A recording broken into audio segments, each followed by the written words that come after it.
Everyone who comes through the factory always says, wow, there's so much more handmade component to this than we thought. You know, it is so much hands-on. In the old days, people used to, you know, hand make guitars, and that means, and people sort of say, well, that's great, they're handmade. Probably 80% of our process is handmade, but the fundamental guitar is cut out in CNC machine, as with most manufacturers. What that means is that, you know, necks are consistent. You don't have a fat neck and a thin neck and one that sounded like this and one that sounded like that as individual people do it. With old guitars it tends to be like that, and it's the luck of the draw as to what kind of guitar you've got.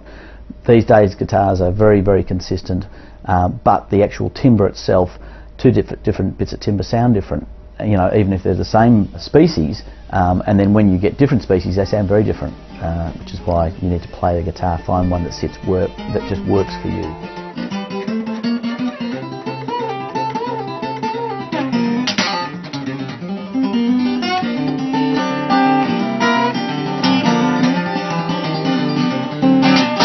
You know, the thing with Cole Clark is that they're about the other guy, you know. Rock stars are always going to sound great. They've got $2 million sound systems and you know, 3 guitar techs working around the clock for them, roadies all over the place. But the guys like myself who've got to plug into a PA that belongs in a museum, 200 nights a year across the world, you end up with a Cole Clark getting a lot more control over your own sound. And I think that that's what we build guitars for here, you know. And that's why so many of our endorsees aren't your big rock stars. They're just really great players with a really great sense of tone. They want to have control over their playing, and that's what Cole Clark gives them, I think, above any other pickup system on the market.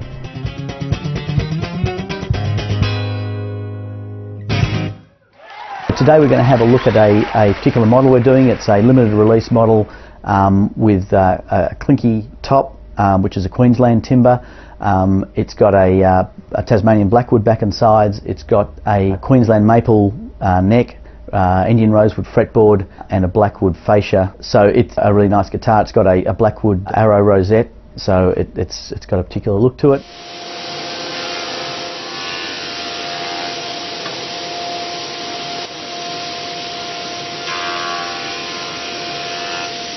We start with raw timber, which comes from Tasmania, Queensland, India, Alaska.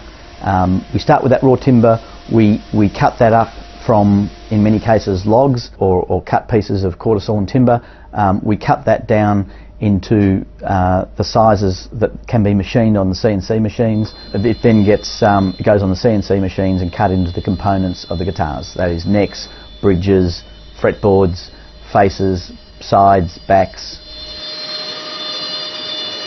We use large bed CNC machines, which are 5-axis machines. Many manufacturers use 3-axis. This allows us to do a lot more without changing jigs and enables the tool to move in a way that the 3-axis machine tool doesn't move.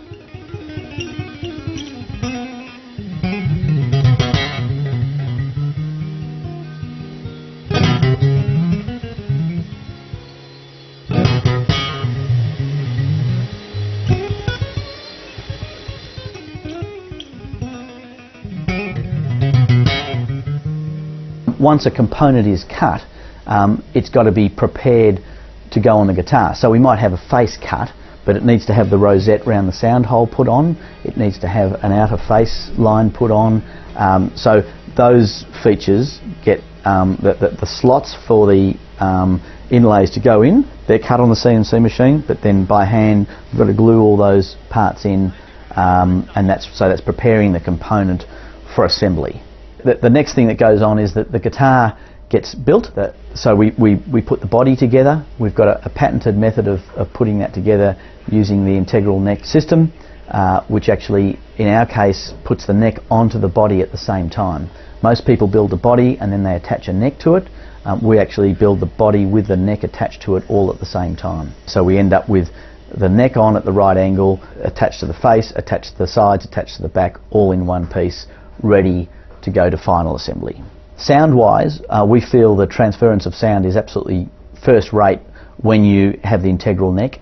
You've got more neck material under the neck where the face is, so that you have a very straight line the whole of the fretboard, whereas the technique of attaching the neck to an already completed body generally leaves an area around the 12th to 14th fret.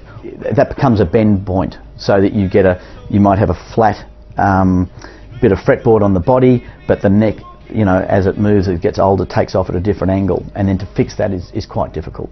So we get a very straight line from one end to the other. With ours, everyone's exactly the same. It's and can be put together by anybody. So it's a very good technique, we feel.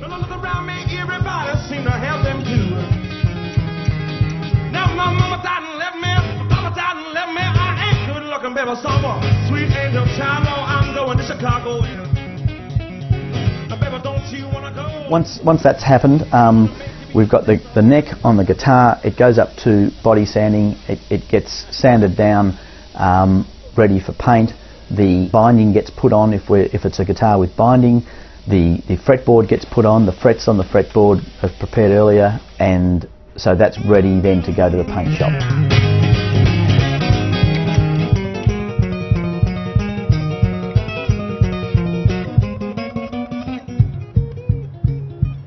We use nitro, traditional nitro paint. We have a very thin layer of satin finish. At this stage we don't do gloss finish guitars.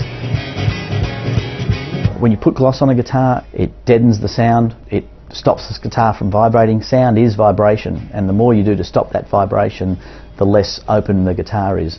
We go for a very thin layer of nitro in a satin finish, which lets our guitar speak the most. Aesthetically, some people like gloss, and at some point in the future we will do gloss again, but it's not something that's high on our agenda because it doesn't make the guitar sound as good.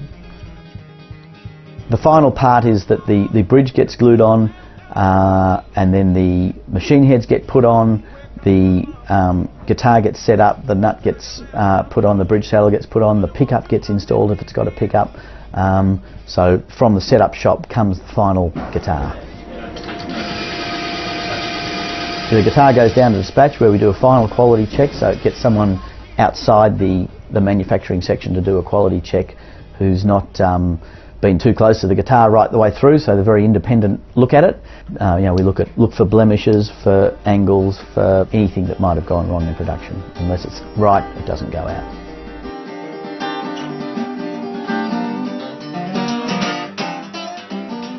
You know, obviously Jack Johnson's and Snow Patrol and Xavier Rudd and all these sorts of people that we endorse, they're always wonderful people to have on board. And what I love about that is that very few of them were hunted by us. We didn't go and looking to give guitars to these people. These are just people who either had our guitars already or came looking for our guitars because they'd heard such great things, tried a few in stores and decided we could do something mutual between the two of us. And you know, nobody is forced to play our guitars, no one's paid to play them, and there's no piece of paper that forces them to do it. So, you know, both the rock stars and the travelling musicians alike, they're all doing it by choice, which is one of the best things about this company. Magnificent things, guitars. They're just it's wonderful. You know, you get in every day and you're making this fantastic product that's just very special.